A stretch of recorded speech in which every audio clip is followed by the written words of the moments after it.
KUGAN CASSIUS, IFL TV in Kansas. It's the Frank and Joe show. Joe and Frank show. Oh, He wanted to be first on all. Joe, that sounds better. He wanted to be first on all promotional billing. who's Frank the and A Joe side? sounds better. The A side is, there's no A side. He's the A side. It's an alliance of equals. Equals. Yeah. Assessment of the show tonight here in Kansas. Do you want me to start? You go first. Your show. Thanks, mate. It's Eddie's, but What a night. Did you enjoy it? I always enjoy the You shows. enjoyed it? Miller, great stoppage there. Before that, Carissa Shields, good win. Before that one, I think it was didn't go the way Rosado wanted it to go. I didn't actually watch the Rosado Arias fight. Did you watch that one? It was a great fight. Great fight, but I think Rosado thought he won that one. And then Rios and Alvarez, what a fight that was. Back and forth the whole time. Brilliant night.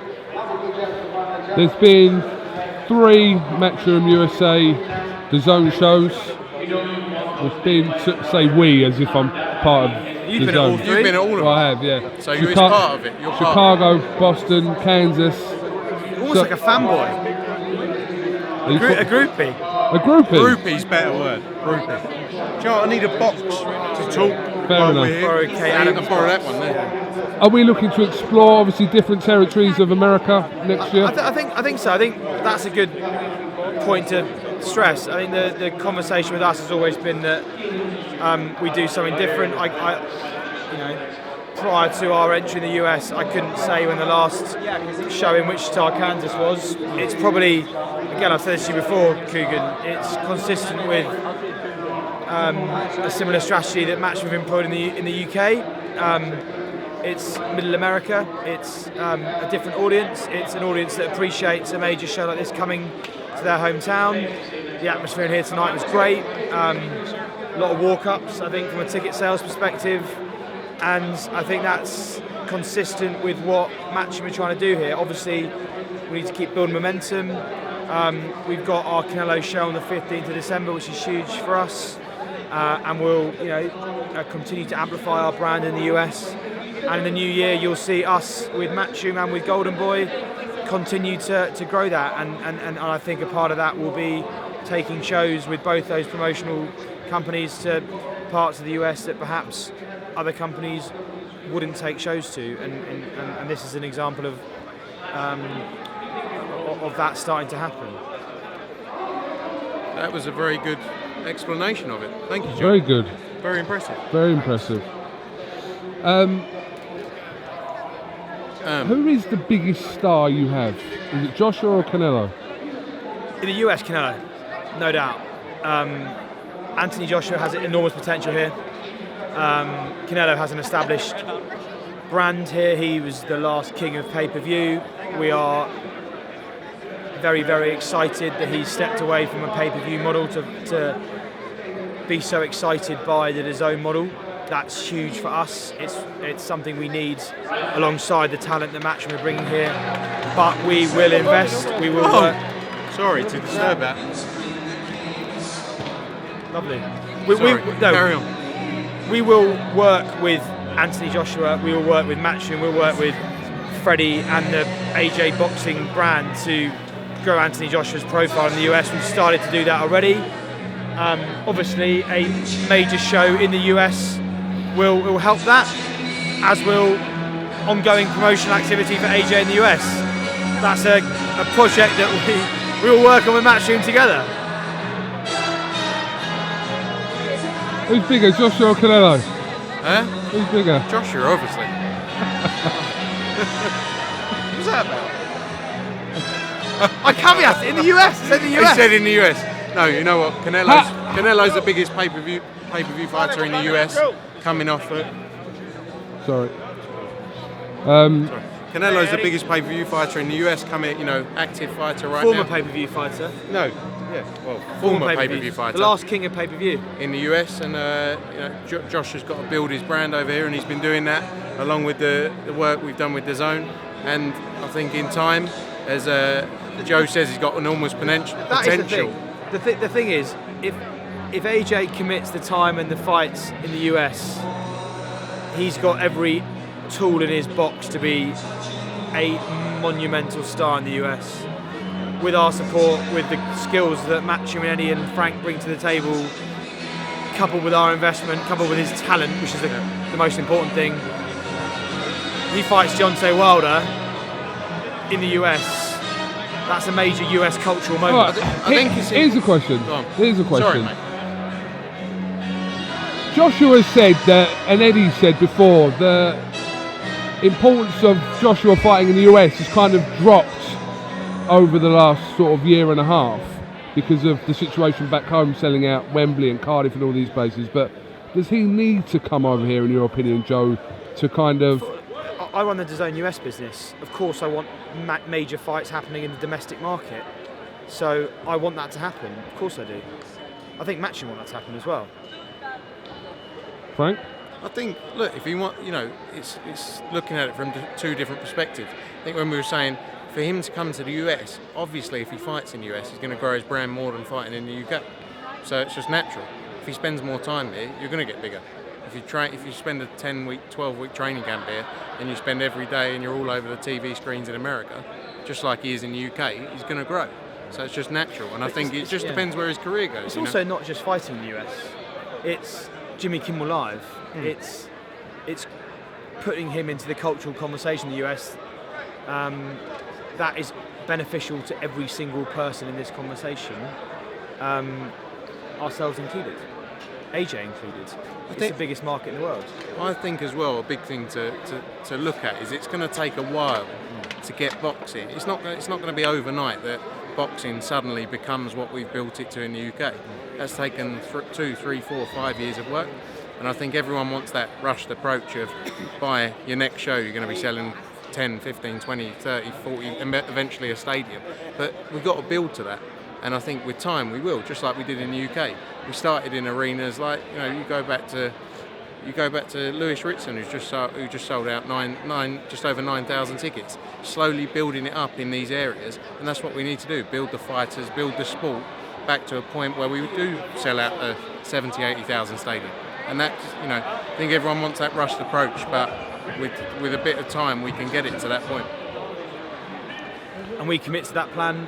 We've got a long-term funding model with Matchroom that supports that, and this is, you just say, fight 3 in, rural market number 1 we've been in. That's going to, be the catalyst for that process. Do you, just going back to this Joshua thing, do you see Joshua fighting in the US at the back end of next year? Do you see that happening? I think possibly, yeah. A lot depends on, what happens with the April fight. So we've got to see what happens in it with the April fight, get that done, and then he'll be back out September, October as he always is. He fights twice a year. So a lot depends on that first fight. Get that done, and then we can start planning. Once we got that, like we always do, we'll plan that fight, and then we'll plan 7, 8 months ahead, which we always do. So April's the key right now, and then beyond there, I don't think. He sells out Wembley. We bring him over here. We'll sell out Madison Square Gardens. We'll sell out the T-Mobile Arena in Vegas. Imagine the travelling support. Not just the support you have in the US, but the travelling support from the UK. And yeah, as we say, naturally, him spending more time in the US, that will grow his brand here. But right now, his focus has been in the UK. He's had all of his fights in the UK. But that may change in time. Any plans to try and get Golovkin on board? I've said this before publicly, we want big name fighters fighting on Dazn. That's a pretty commonsensical statement. Triple G's a big name, he's a big fighter. There's an obvious affiliation or interest with Canelo, who's a Dazn fighter for a long time in the future, starting 15th of December. So yeah, definitely we want to have him on the platform. Have you made an approach? That's not my job, and it's not my job to comment on that, but we are what we want, Matchroom want, Golden Boy want, all of us want big name fighters, big name fights on the platform. So of course Triple G's a name we're considering and looking at. Not the right time to comment on it, but of course we want it. I think as you've seen, with the backing we've got and the financial backing we got from Dazn, we're going to go after everyone. And again, it goes back to that point. with a period of time. You know, we've only been doing this 3 months since we, you know, since Yeah, I our, think people have to since kind our of third show. realise that it's been a very short space of time. And Oh no, 100%.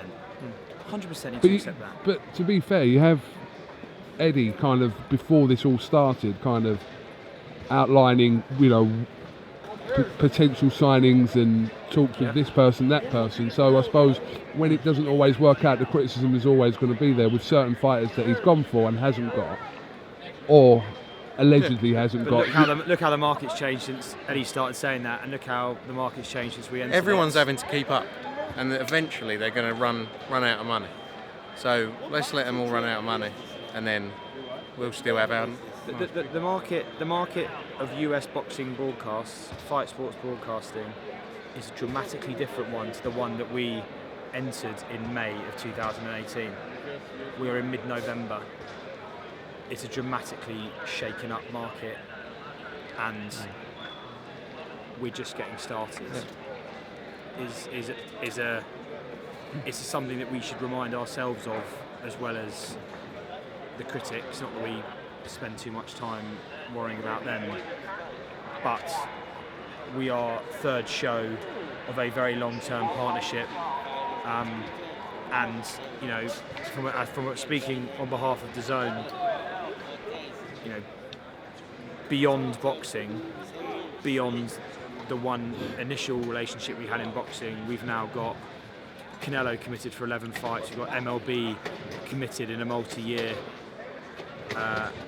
major domestic rights deal. You know, we are a young business that is just getting started in the US. So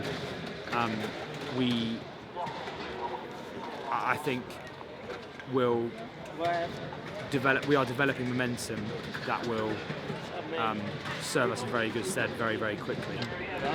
I think, as Joe said as well, the landscape has completely changed. HBO out. You know, Fox came in and announced that massive deal. Everyone's now going on pay-per-view in the US, which which the Zone have come in and moving away from. And everyone's being promised this. You know, you're going to go on pay-per-view, you're going to do huge numbers. When that isn't delivered, then they'll see, you know, where the right place to be is. But I think, again, a few more months' time, you'll see an announcement very soon for our January dates, and then moving into 2019. We're working on those now, and you'll see announcements very soon. An interesting metric to follow, a soft metric, would be the semantics around how fighters talk about boxing and how they pride themselves. Pay-per-view's been, I think, not that I'm a long-term boxing person, but pay-per-view's been a token that promoters and broadcasters can put to a fighter and say, you're now a pay-per-view fighter, you know, your career's made, pat yourself on the back. How quickly that changes with a major broadcaster in the US like ourselves, changing that model is another thing I'm going to be personally interested to follow, because it's no longer the only way fighters can be rewarded for their talent in the US, and it's no longer the only way that major fights like a Canelo fight or like an AJ fight in the US are broadcast. That's good for fans. It will be interesting to see how quickly fighters adapt to that new world as a conversation amongst the fighting community, I think as well, you know, a lot of the base of people that will watch this as well in the UK, pay-per-view in the US is completely different. It's not accessible. It's 4 times the price point of the UK market, and you know, people can't constantly put their hands in their pocket to pay out $100. So this method here of, you know, it's first month free trial for the Canelo fight, then $9.99 after that. You know, it's probably the same price across the year.